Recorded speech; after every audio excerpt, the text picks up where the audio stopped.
Okay. Hey everyone, my name is Juan. This is going to be the persuasive speech for my class speech 1315. So in my audience, I have my friend Amara, my friend B, and my wife Lauren. Okay, I'm going to share my screen now.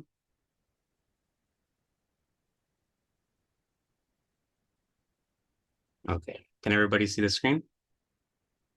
Okay, cool.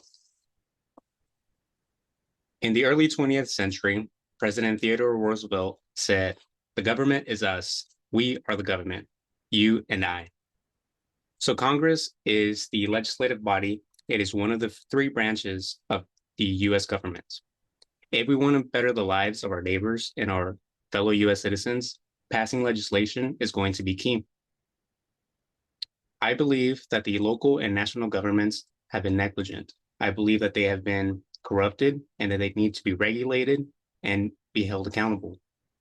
So for these reasons, I believe that we need to implement a policy in order to take care of these things. The lack of transparency and the increase in corruption hinders the ability for US citizens to have competent representation in Capitol Hill. Therefore, I propose that we have term limits in Congress. US officials, I believe, whenever they enter office, that they have good intentions about making changes and solving problems. But somewhere along the way, they become part of the problem. Incumbent officials are more worried about saving their own seat and saving their own power than they are about making any changes or making any progress. Reporter PJ Buchanan reports that incumbents and House of Representatives who have tenure tend to be more pro-government, more pro-tax, and more pro-spending. They're more interested in sucking tax dollars from hardworking American families.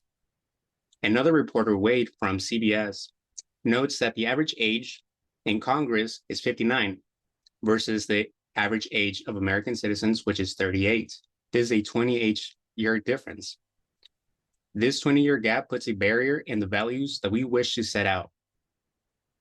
Before I talk about the solution, I want to talk about what causes this issue. Money.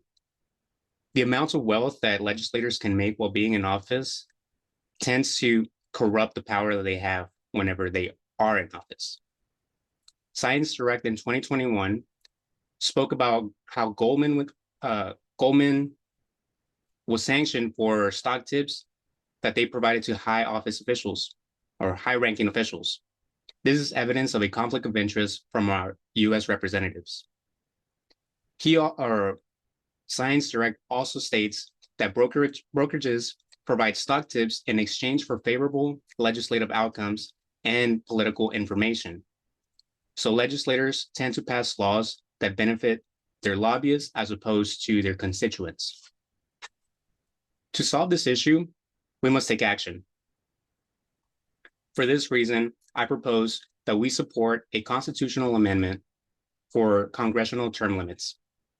Senator Cruz from Texas, he proposes that the House of Representative members can only serve up to 3 two-year terms, while members of the Senate can only serve 2 six-year terms. In fact, Senator from Wyoming, he mentions that the officials need to be living, working, and have families in the districts that they serve. This is so that they can be affected by the laws that they're actually implementing and that they affect them. To summarize, if we want to make change and progress, we need to understand and we need to be able to change what is hindering the corruptness in our legislative branch. For this reason, in order to solve it, we need to implement term limits so that we have more accurate representation and have less corruption. In fact, the representative from South Carolina says that the elected office is a short-term privilege, not a career choice. And with this statement, I can not agree anymore. So my call to action for today is that you call your representatives and have them support Joint Resolution HEN 23007. That way we can set term limits for those in the House of Representatives and in the Senate. Thank you so much for your time.